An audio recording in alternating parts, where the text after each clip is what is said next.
and running all the way through the finish line, but also just being able to judge your effort as the laps click away and as you try to position yourself against the field.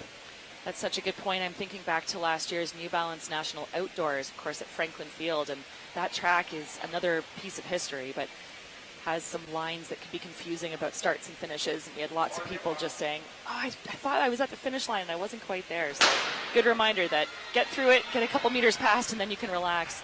So away cleanly in section number 3 now of our middle school girls 800s. Another heat of 18 on track, times from about 2:29 down to 2:32. So as you mentioned earlier, really tight seed times. It's actually been interesting to see how many athletes have won by large margins given how tight the seed times are on paper. And you also, you never really know where folks are coming from in their indoor seasons. My sister's a senior in high school, and she wrapped up her indoor season like almost 2 months ago at this point. Right. And some of these folks, they don't even really have indoor seasons if their schools don't have a track program.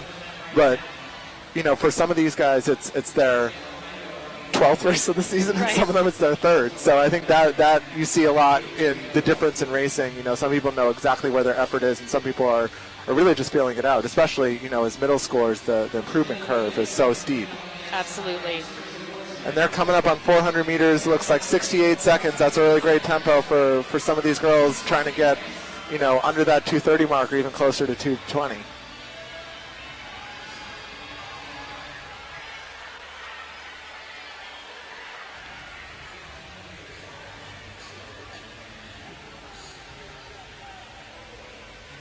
And they are looking really strong. It looks like that's Krissa Woods leading Janelle Goring, coming up on 400 meters to go, but the chase pack is not too far back as they come up. And they hit the bell right around 1:45. That's around 2:20 pace. And it looks like Woods is opening up a little bit of a gap on Goring now, with Mia Rent from Emerging Elites. That's a Massachusetts-based club, so she's probably raced on this track before. Closing hard. Looks like she might move from 3rd to 2nd, but right now up front it's all Krissa Woods coming around that final turn one last time.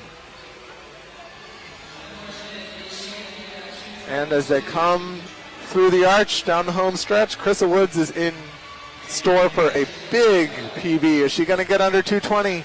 She does, just under 2:19.76. What a run.